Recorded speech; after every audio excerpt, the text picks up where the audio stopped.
that most of your thoughts are not yours. I spoke about it many times, or we'll repeat it because it's important. There is different types of Jewish meditations. People think that maybe the Hindus or the Indians or the Chinese invented meditations. Meditations comes from Judaism. There are different types of forms of meditation. We know about a type of meditation that is called hitbodedut. A type of meditation is called hitbonenut. There's a type of a meditation that is called hashkata. Hashkata means to silence. Now this is taught by the Rebbe from Piasetzna. He's a very special tzaddik that was murdered in the Holocaust. And he teaches, you can find his teachings in a book called Bnei Machshava Tova. It's not translated, you can only find it in Hebrew. But this is a brilliant, brilliant book. All of his work is phenomenal. He wrote all his stuff in the Holocaust. In the camps, he wrote his books. And miraculously his scripts were found. And his disciples put it all in books. But you read it and you cannot understand how an individual in the death camps can write what he wrote. He was the rabbi, the chief rabbi of Poland. A very special individual.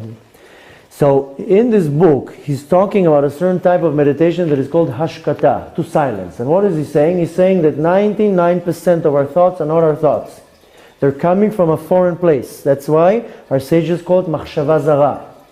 And he says that this type of meditation is that you observe your thoughts. You look at your thoughts. You don't think of your thoughts. You look at them like looking at a screen. And you start realizing these thoughts are not my thoughts, because I'm not thinking right now what I want to say to her, and my thoughts is not what I want to do to him, or what I want to do in this situation. And you just observe the thoughts. You don't do any actions. You sit wherever you want, wherever you're comfortable. There's no rules. And you can close your eyes, you can open your eyes. You have to start your thinking, you have to observe your thoughts. Like an observer. Somebody who goes now and sits and observes an animal or birds. People have a hobby, they look and they go and observe birds. People go and observe animals or behavior. You start observing your thoughts. And then you start realizing that your thoughts are crazy.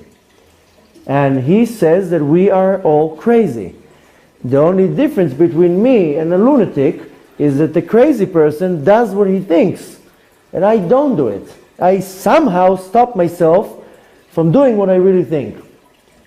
So, and you know where you see the proof to it? Is that how you behave when you're by yourself in a room. Put now music here, you'll see people go like that. Put the same song in a closed room, you'll start seeing people going like, and that's the reality.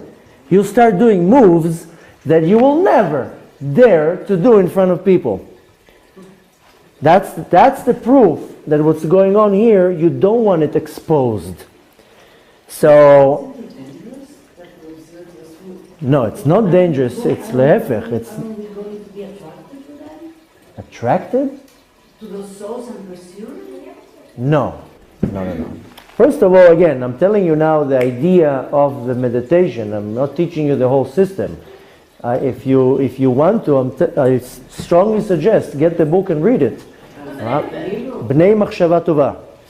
So if you want, maybe we'll learn it. We'll do a few classes about it. It's a brilliant, brilliant book.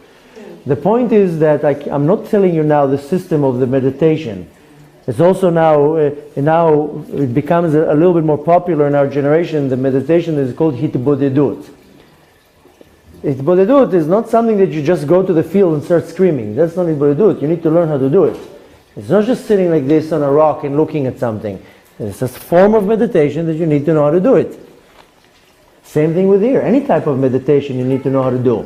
It's not a dangerous meditation. Lehefech, it's such a healthy meditation because you are able to observe your thoughts and you know how to partition your thoughts. These are healthy thoughts. These are negative thoughts. These are not my thoughts. And when you know how to do it in a very good way, you are able to start popping all these thoughts like bubbles. And you see a thought like a bubble and you pop it because you're saying, that's not my thought. I do not want to do that, and I do not want to say that. You start observing that you're seeing, these are not my thoughts. Now, what is the point of this meditation? To clear your mind. So you don't have a jungle in your mind. You don't have a chaos in your mind. All this noise in your mind. I mean, people go crazy to a point that they need to medicate themselves not just to stop the noise in my mind. So you can call it anxiety, you can call it however you want. People have noise, they have a jungle in their mind. Thoughts running side to side, quick, fast. Very few people are very calm with their thoughts. Why? That's all depends how much junk you're willing to bring into your system. So it's This not